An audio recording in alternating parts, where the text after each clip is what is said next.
Don't we all as teachers know the importance of fantasy and story in children's learning?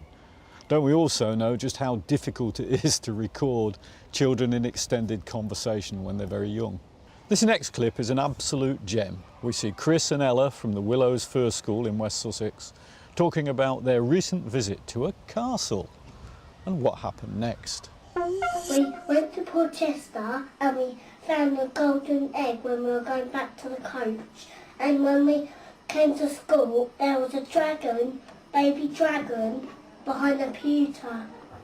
And as the dragon grew up, we were teaching it to be good, but it just wouldn't listen, would it, Chris? No. Because it's what we were trying to teach it to do. We were trying to teach it the Willow's ways, but we read how to breathe fire, how to fly and stuff like that. Then, when we come back to school, when we came back, we found 3 burnt books, didn't we, Ella? Yeah, and we had to go in, and a few days later, when we got back to school, the dragon was gone. It's lovely to see the way the two children talk to each other, the way they communicate, the conversation develops, and they're very mature in the way they speak. Ella's fascinating because she, in some ways, plays the typical girl, the stereotypical girl. She sits there and she faces the teacher and she talks away and she does all the mannerisms that help her to explain it. Whereas Chris, he does all the things that stereotypical boys do. He stabs the dragon, he rests on the floor, he looks through his telescope, I don't know what that's about. There's so much in this for us to think about as professionals. The first thing I noticed was how the children were able to have the conversation and how little the adult joined in. In fact, I think the grown-up only speaks 3 or 4 times within the whole of that conversation. She asks very, very small questions and just prompts it to move forward. She doesn't ask the children the things that she already knows. In fact, she doesn't know the answers, and that's why it's such a good, genuine conversation. In so many of our schools, children just get used to the grown-up asking questions to which they already know the answer. They think, what a funny conversation we're having. Now, any school could use this as a technique. You simply take grown-ups from classroom to classroom and they ask questions of children about the work they've been doing and they genuinely don't know the answers. We've got a computer in our classroom that's very good. And there's letters. We get letters, and then there's a Cardiff Castle we got. So you got an email from Cardiff Castle? Yeah, and we found out because they sent us another email back because we asked them what castle are you stuck at, and they said Cardiff Castle in Wales. So and we had a globe book and a globe, what goes round, and when at the back it tells you where you need to find Cardiff Castle. And how far away is it, do you think? It's in Wales, quite far away. It's 4 metres to get there. 4 hours, isn't it? 4 hours to get there? Yeah, we think it is because we think.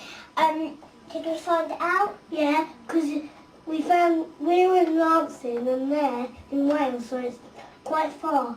Yeah. Oh yeah, we found it out on a map, didn't we? And then, of course, you get into the more subtle things that teachers have helped them to learn.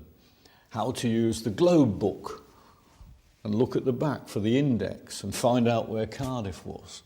And when they realised that it's only 4 metres away, you were probably laughing, but actually what they then said was, is 4 metres right? And they were self-checking, working it out together. And then they came down to perhaps Cardiff is 4 hours away. It's very sophisticated when children start talking about measurement in terms of hours or distance to travel or time. Really, really good thinking. We were writing posters because we're trying to get a knight to go and actually not actually kill the dragons, but go to rescue them. Of course, all of this is built on the fantasy, the let's pretend world that the teachers created. What a lovely idea on the way back to the bus to find the dragon's egg. And then to build it up gradually over time so that the children absolutely enmeshed in this story. I wonder, do they think there's really a dragon? Do they wonder whether there's a dragon? Do they know there's not a dragon? Does it matter? This let's pretend world is the vehicle for so much knowledge and understanding coming through. The knight's got to be brave, fearless and Good. yeah, good and strong. And strong. Typically, children gain knowledge from teachers, from textbooks, from the web. At St Peter's School in Cleveland, children made contact with a former pupil who is now an astronaut on the NASA space programme to find out more about life in space and space exploration. Rather than emails and letters, they thought they'd set up a video link. So if you're ready, then we're ready. Can we start? Absolutely. Okay, I'll just pan across so you can see all their smiling faces. Okay, and then... Lovely, right. Georgia is going to ask the first question. We are very proud that you were born in Saltburn. What do you remember about Saltburn and might you come back on a visit? It's very difficult for me to get away from Houston sometimes with my training. And of course, right now we have a mission. We have a space shuttle in space. So as soon as I finish here, I have to go off to mission control and find out what's going on. But I'd love to come back, and when I do and make it up to the north of England, I will absolutely come and visit the school. This is a special event. We're contacting somebody on the other side of the world and we're having a conversation by video. So they are learning about ICT and the power of communication and using communication for the best purposes possible. But equally, they're learning about space, about the frontiers of design and technology, food technology and so on. What is space food like? What is it like to eat and drink while floating about? Well, Charlotte, I brought some examples of space food. I have here a packet of dried food. This one is called mashed potatoes. And let me see if you can see inside that one. It doesn't look very appetizing like that. Chris is going to help me here. Ah, here we go. Can you all see my dried food? Mashed potatoes on the left, and green beans and mushrooms on the right.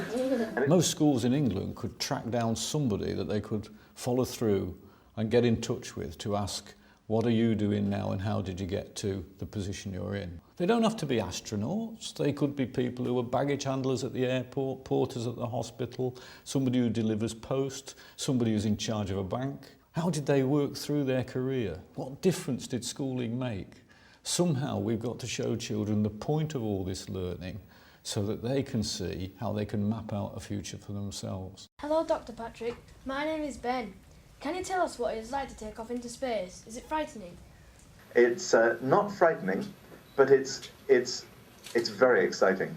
You're lying on your back, and then the clock starts counting down, and when it reaches 0, the engines light, and you're pushed up into the sky, and you feel yourself get very, very heavy.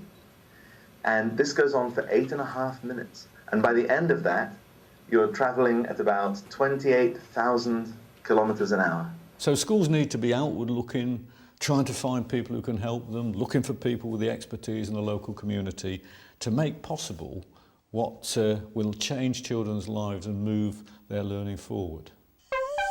This is my project about the measures that man can go to prevent and control flooding. Broughton Meadow School in Buckingham is subject to the risk of flooding, and the teachers there use that as a way of getting the youngsters to look into aspects of flooding on a big scale.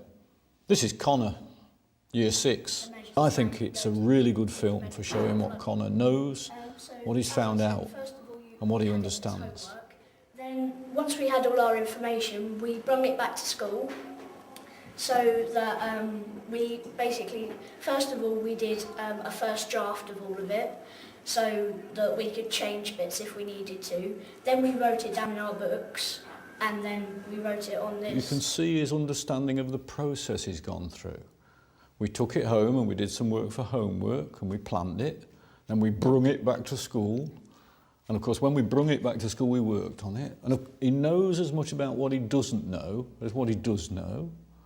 He's a real digger of knowledge. Well, for housing protection, you could have sandbags, you could have planning, which is where you can have all sorts of security systems that tell you if there's going to be a flood soon.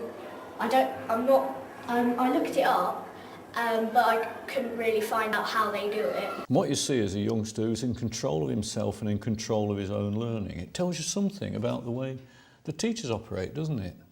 It says they give you the scope, they set you some challenges, but they expect you to take it on for yourself. Well, on mine I had loads of different options that you could use to prevent flooding.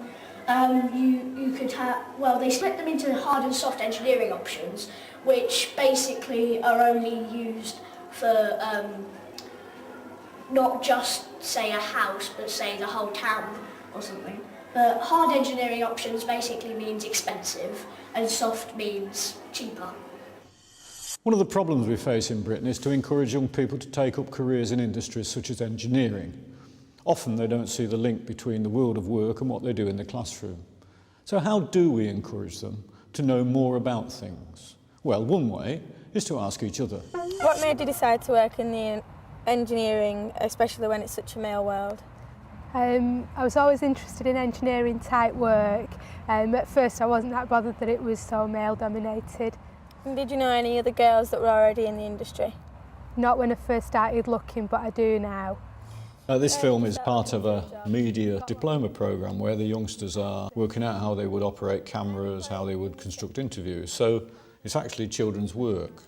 Isn't it a difficult job being a teacher? You want the children to pick up knowledge and understanding, but you've got to find a technique to help them to do it. I mean, we could pass out the books on engineering. We could take the children to watch a film about engineering. There's something magical about youngsters being the feature of the film that other youngsters watch. It's even more magical when youngsters themselves have made the film that other youngsters watch.